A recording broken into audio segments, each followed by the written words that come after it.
Welcome to Logan County Town Hall's Week in Review, a weekly update put out every Friday to highlight what happened in and around Logan County in the past week. This week, Jonathan Wright announced that he will be seeking a second term as Logan County State's Attorney. As State's Attorney, Wright has taken a strong stand against drugs and violence. The State's Attorney's Office, under Wright's leadership, has also successfully prosecuted crimes of violence. In addition to prosecuting criminal offenses, the State's Attorney also serves as the attorney for the county. I respectfully ask for the privilege to serve as State's Attorney for a second term, said Wright. The primary election that includes the Logan County State's Attorney is March 15, 2016. Chicago Street in Lincoln was closed between Pekin and Broadway this week to begin the process of extracting the old train cars from the Lincoln Depot. The cars and cabooses will be rehabilitated and will be put back into service by the Iowa Pacific Railway. Speaking of train cars in Lincoln, did you know that Chicago Street was once a thoroughfare for an interurban rail system that operated from the early 1900s to the 1960s? The interesting part is that a train could be seen traveling down the middle of Chicago Street while cars navigated around it.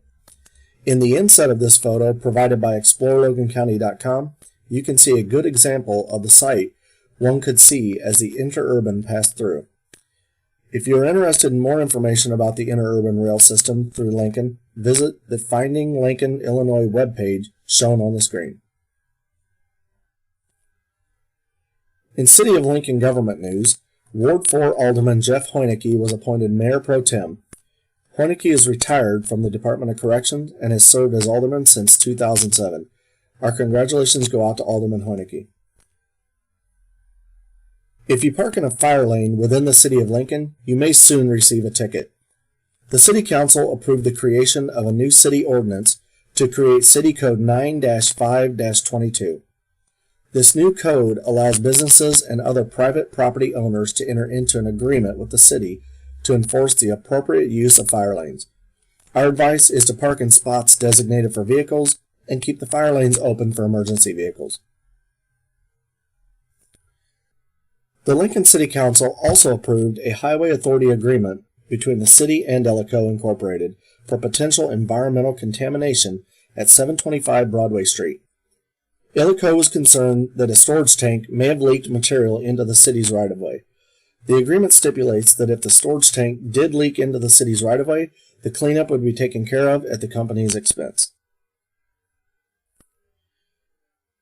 In county government news, the Logan County Board's Executive Committee held a special meeting to discuss the public transportation program. Options discussed were to have Community Action continue to provide the service, have the county board operate the service themselves, or go out for bid proposals to allow other companies to compete for the opportunity to provide the service. After much discussion, it was decided that the committee would come up with a proposal by October 13th. We will continue to follow the public transportation issue as new developments are made available. You may have noticed that the Tremont Street and Pulaski Street railroad crossings in Lincoln were closed this week. The Illinois Department of Transportation will be performing upgrades for the high-speed rail over the next 4 weeks. If you're traveling to the downtown area, the crossings at Decatur, Clinton, Broadway, and Pekin Streets will remain open during construction.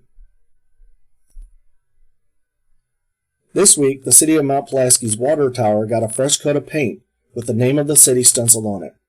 Once the restoration is complete, the tower will be filled with water and will be available for public consumption. Thursday evening, the City of Lincoln hosted community night at Ray White Park. City staff treated visitors to hot dogs, chips, soda, and a number of games, such as the Squirt House, where children got to knock down flames with an active fire hose. Activities also included the dedication of the new pavilion, which was constructed and donated to the city by the Ecumenical Together for Lincoln Ministry. Information was also available about the city's Plant the Town Red Tulip Planting Initiative. And for those who follow local government, the next Lincoln City Council meeting is scheduled for Tuesday, October 13th at 7 p.m. in the council chambers located on the second floor of City Hall. We strongly encourage Lincoln residents to attend in person. Tune in to Comcast Channel 5 or follow the live play-by-play provided by Lincoln Courier through their Facebook page. And that's it for this week's episode. Make sure you like the Logan County Town Hall channel on YouTube. We put out new videos every Friday. And don't forget to like us on Facebook. We post new information about what's happening in and around Logan County throughout the week. Special thanks to our sponsor, ExploreLoganCounty.com. Explore, experience, and enjoy all that Logan County, Illinois has to offer.